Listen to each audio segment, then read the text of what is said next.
Scientists just discovered radioactive particles at the bottom of the Mariana Trench, the deepest part of our oceans.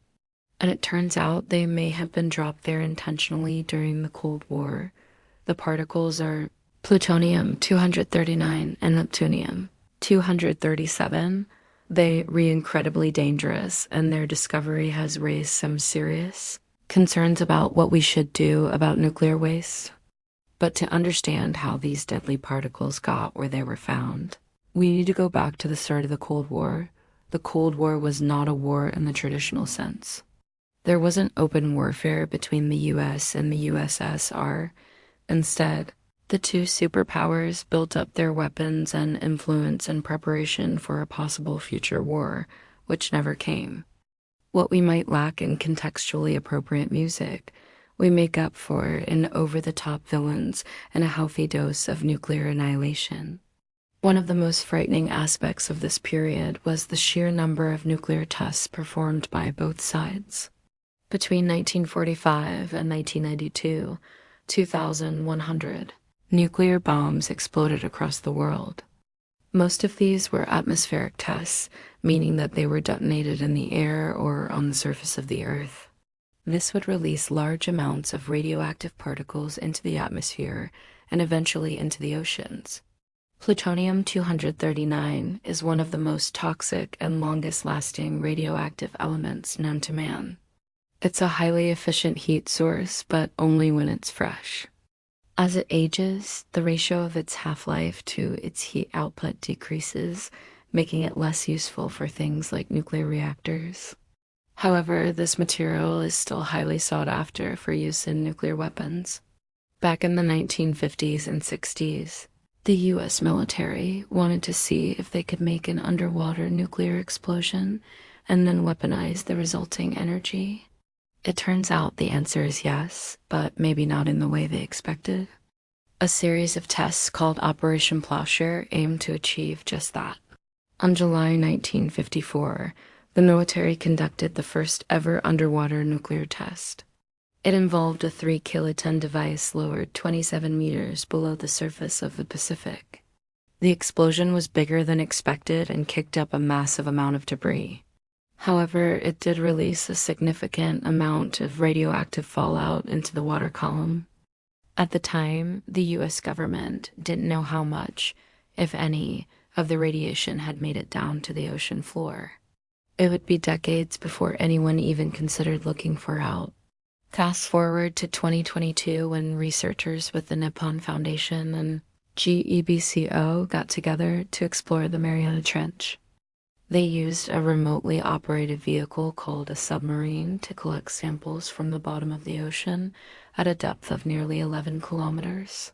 While studying the sediment samples back in the lab, they discovered high levels of plutonium-239 and neptunium-237. These are two elements produced in nuclear reactors and weapons.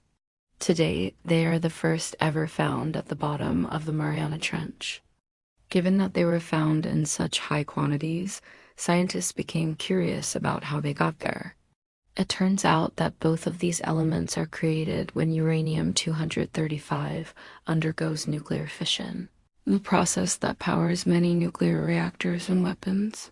The team looked back at historical data from nuclear tests and realized that the most likely culprit was Operation Plowshare.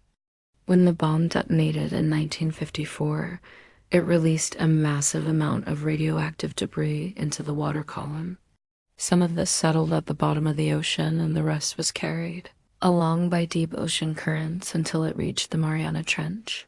Since then, it's remained there untouched until now.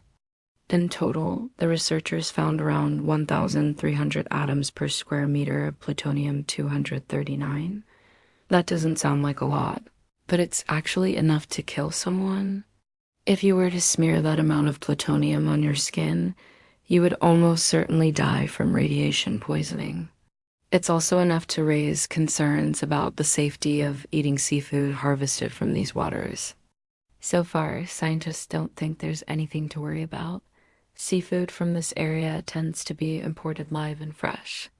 So any traces of radiation would likely dissipate before the fish reaches our plates. but that has no guarantee that radiation isn't accumulating in the fish tissue or transferring up the food chain. Seafood from the Mariana Trench makes up around 2% of the global market, and since those fish tend to be higher in mercury, they're often labeled as unsafe for pregnant women and young children. Future studies will tell us more about whether or not it's safe to eat them, but for now, it's probably best to err on the side of caution. As for the Neptunium-237, well, we really don't know what to do with that yet. It's a highly radioactive element with no real uses. After the Cold War ended, many countries scrambled to figure out what to do with all of the old nuclear weapons. Many were disassembled and their plutonium was recycled to power nuclear reactors, but the neptunium was largely left behind. In fact, it was so little of a priority that scientists didn't even know exactly what it looked like until 1984.